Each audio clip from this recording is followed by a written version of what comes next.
जय श्री राम कृष्ण, जय श्री कृष्णा, राधे राधे। मित्रों, आज की वचनामृत का शीर्षक है कलिकाल में भक्ति योग, श्री रामकृष्ण देव और शशधर पंडित। इस विषय को 3 भागों में प्रस्तुत किया जाएगा। आज पहला भाग आरंभ करते हैं। आप लोग ध्यान देकर सुनिए। आज रथ यात्रा है, बुधवार 25 जून 1884, आषाढ़ की शुक्ला द्वितीया। आज सुबह श्री रामकृष्ण देव ईशान के घर निमंत्रित होकर आए हैं। ईशान का घर ठनठनिया में है। यहाँ पहुंचकर श्री रामकृष्ण देव ने सुना शशधर पंडित जी पास ही कॉलेज स्ट्रीट में चटर्जियों के यहाँ हैं। पंडित जी को देखने की उनकी बड़ी इच्छा है। पिछले पहर पंडित जी के यहाँ जाना निश्चित हुआ। दिन के 10 बजे का समय होगा। श्री रामकृष्ण देव ईशान के नीचे वाले बैठक खाने में भक्तों के साथ बैठे हैं। ईशान के मुलाकाती भाटपाड़ा के 2-1 ब्राह्मण हैं, जिनमें एक भागवत के पंडित भी हैं। श्री रामकृष्ण देव के साथ हाजरा और 2-1 भक्त भी आए हैं। श्रीश आदि ईशान के लड़के भी हैं। एक भक्त और आए हैं, वह शक्ति के उपासक हैं। मत्थे पर सिंदूर का बुंदा लगाए हुए हैं। श्री रामकृष्ण देव आनंद में हैं। सिंदूर का बुंदा देखकर हंसते हुए बोले, इन पर तो मार्क लगा हुआ है। कुछ देर बाद नरेंद्र और मास्टर अपने अपने मकान से आए। दोनों ने श्री रामकृष्ण देव को प्रणाम करके उनके पास ही आसन ग्रहण किया।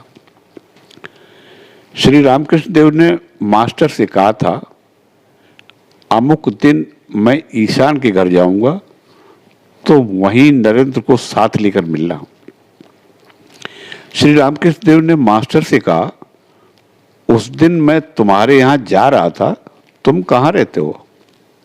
मास्टर बोले, जी अब श्याम पुकुर तेलीपाड़ा में स्कूल के पास रहता हूँ। श्री रामकृष्ण देव बोले, आज स्कूल नहीं गए? मास्टर बोले, जी आज रथ की छुट्टी है। नरेंद्र के पितृवियोग के बाद से घर में बड़ी तकलीफ है। वही अपने पिता के सबसे बड़े लड़के हैं। उनके छोटे छोटे भाई और बहनें हैं। पिता वकील थे, परंतु कुछ छोड़कर नहीं जा सके। परिवार के भोजन वस्त्र के लिए नरेंद्र नौकरी तलाश रहे हैं। श्री रामकृष्ण देव ने नरेंद्र को किसी काम में लगा देने के लिए ईशान आदि भक्तों से कह रखा है। ईशान कंट्रोलर जनरल के ऑफिस में कर्मचारियों के अध्यक्ष हैं। नरेंद्र के घर की तकलीफ सुनकर श्री रामकृष्ण देव सदा ही चिंतित रहते हैं। श्री रामकृष्ण देव नरेंद्र से बोले, मैंने ईशान से तेरे लिए कहा है। ईशान एक दिन दक्षिणेश्वर में रहा था, तभी मैंने उससे तेरी बात कही थी। बहुतों के साथ उसका परिचय है। ईशान ने श्री रामकृष्ण देव को निमंत्रण देकर बुलाया है। इस उपलक्ष्य में अपने कई दूसरे मित्रों को भी न्योता भेजा है।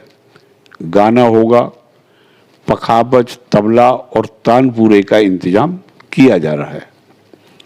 घर से एक आदमी थोड़ा सा मैदा दे गया पखावज में लगाने के लिए। 11 बजे का समय होगा। ईशान की इच्छा है कि नरेंद्र गावें।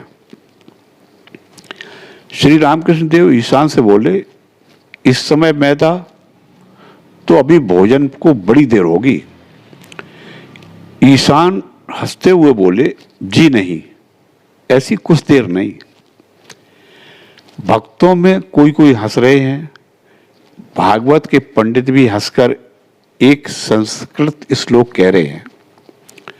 श्लोक की आवृत्ति हो जाने पर पंडित जी उसकी व्याख्या कर रहे हैं। कहते हैं, दर्शन आदि शास्त्रों से काव्य मनोहर है। जब काव्य पाठ होता है लोग उसे सुनते हैं, तब वेदांत, सांख्य, पतंजलि ये सब रूखे जान पड़ते हैं। काव्य की अपेक्षा गीत मनोहर है। संगीत को सुनकर पाषाण हृदयों का भी हृदय द्रवित हो जाता है। यद्यपि गीतों में इतना आकर्षण होता है, तथापि सुंदरी स्त्री की तुलना में वह भी कम है। यदि एक सुंदरी स्त्री यहां से निकल जाए तो न किसी का मन काव्य में लगेगा, न कोई गीत सुनेगा। सबके सब उस स्त्री को देखने लगेंगे, और जब भूख लगती है तब काव्य, गीत, नारी कुछ भी अच्छा नहीं लगता। अन्य चिंता चमत्कारा। श्री रामकृष्ण देव हंसते हुए बोले, ये रसिक हैं। पखावज बंध गया। नरेंद्र गा रहे हैं। गाना शुरू होने से कुछ पहले ही श्री रामकृष्ण देव ऊपर के बैठक खाने में विश्राम करने के लिए चले गए। साथ मास्टर और शिरीष भी आए हैं। यह बैठक खाना रास्ते के ऊपर है। मास्टर ने श्री रामकृष्ण देव से शिरीष का परिचय कराया। कहा, ये पंडित हैं और प्रकृति के बड़े शांत हैं। बचपन से ही ये मेरे साथ पढ़ते थे। अब यह वकालत करते हैं। श्री रामकृष्ण देव बोले, इस तरह के आदमी भी वकालत करें?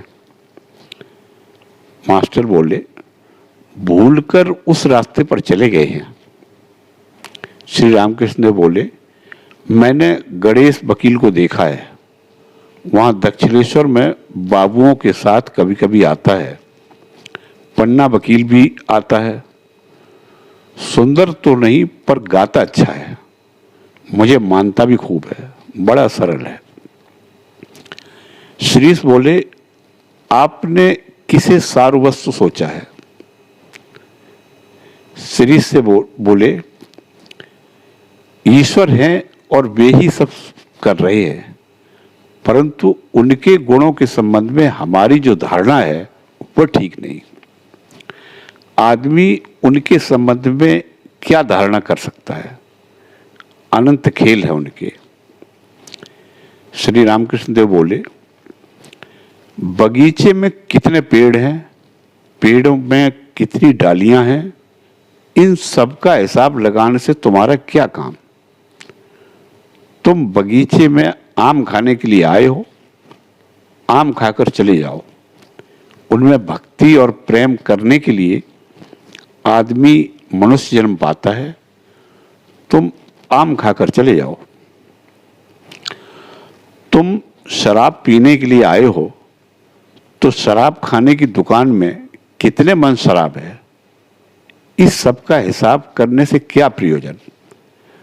तुम्हारे लिए तो एक गिलास ही काफी है। अनंत लीलाओं के जानने से तुम्हें क्या मतलब? कोटि कोटि वर्ष तक उनके गुणों का विचार करने पर उनके गुणों का अल्पांश भी न समझ पाओगे।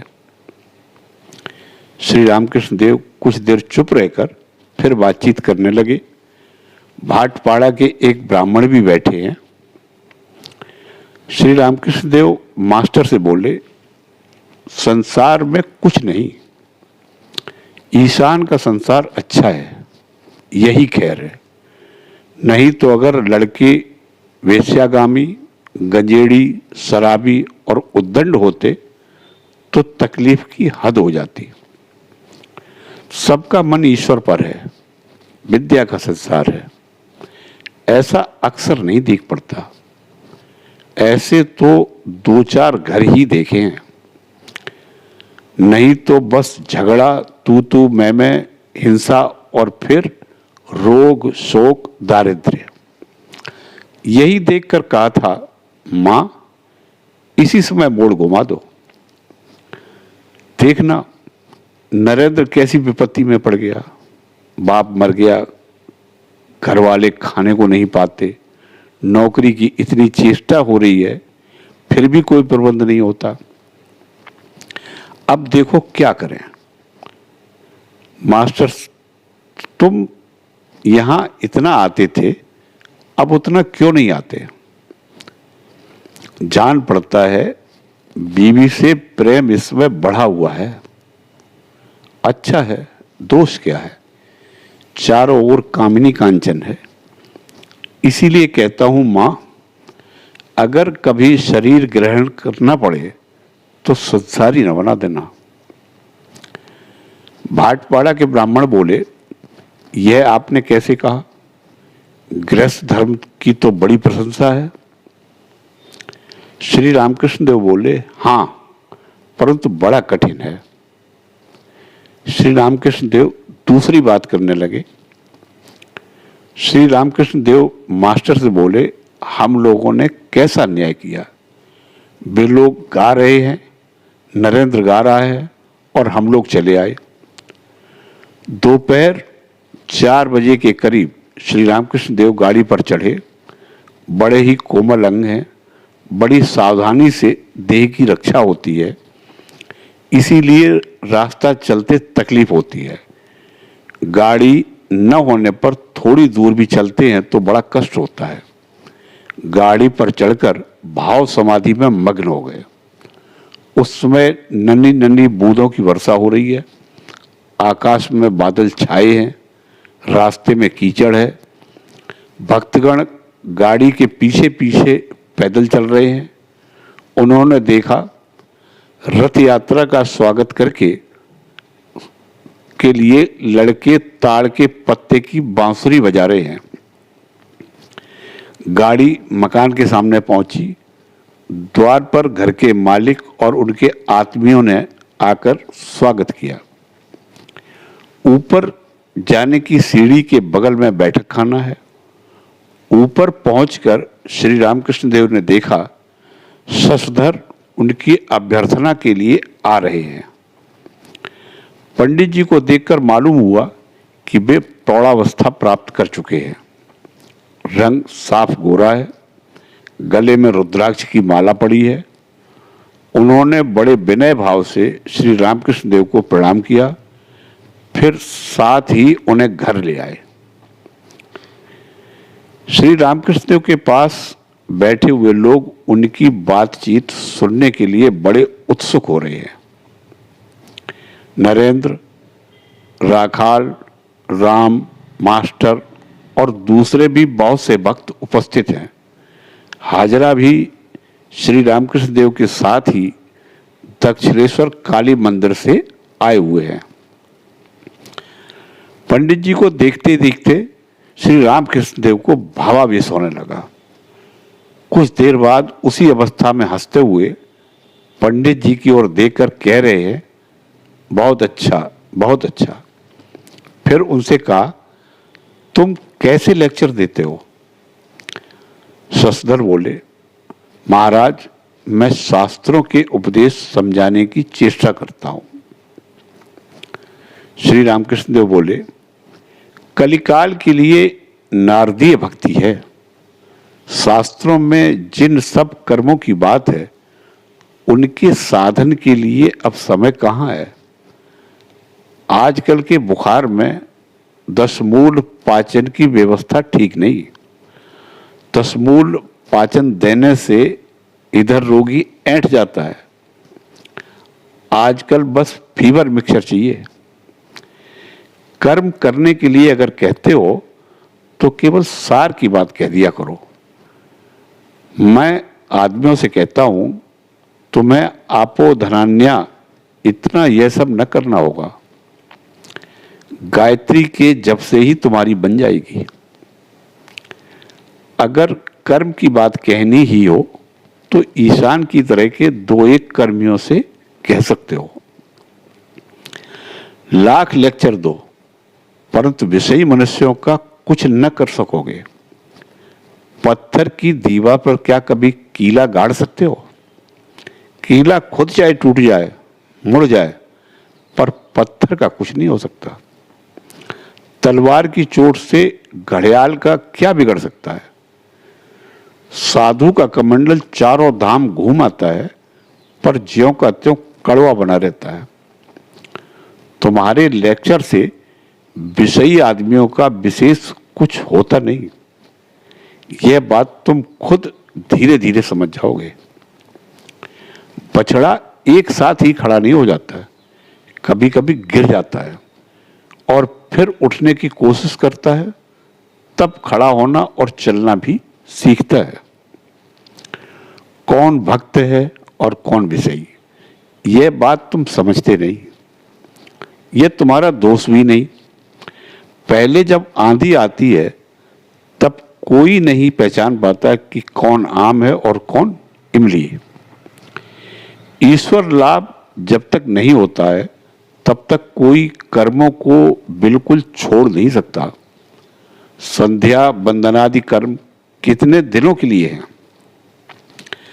जब तक ईश्वर के नाम पर अश्रु और पुलक न हो। हे राम, ऐसा एक बार कहते ही अगर आंखों से आंसू आ जाएं, देह पुलकित होने लगे, तो निश्चय समझना उसके कर्मों का अंत हो गया। फिर उसे संध्यादि कर्म न करने पड़ेंगे। फल के होने पर ही फूल गिर जाता है। भक्ति फल है और कर्म फूल। गृहस्थ की बहू के लड़का होने वाला हुआ तो वह अधिक काम नहीं कर सकती। उसकी सास दिनों दिन उसका काम घटाती जाती है। 10वें महीने के आने पर फिर उसे बिल्कुल काम नहीं छूने देती। लड़का होने पर फिर वह उसी को लेकर रहती है, दूसरे काम नहीं करने पड़ते।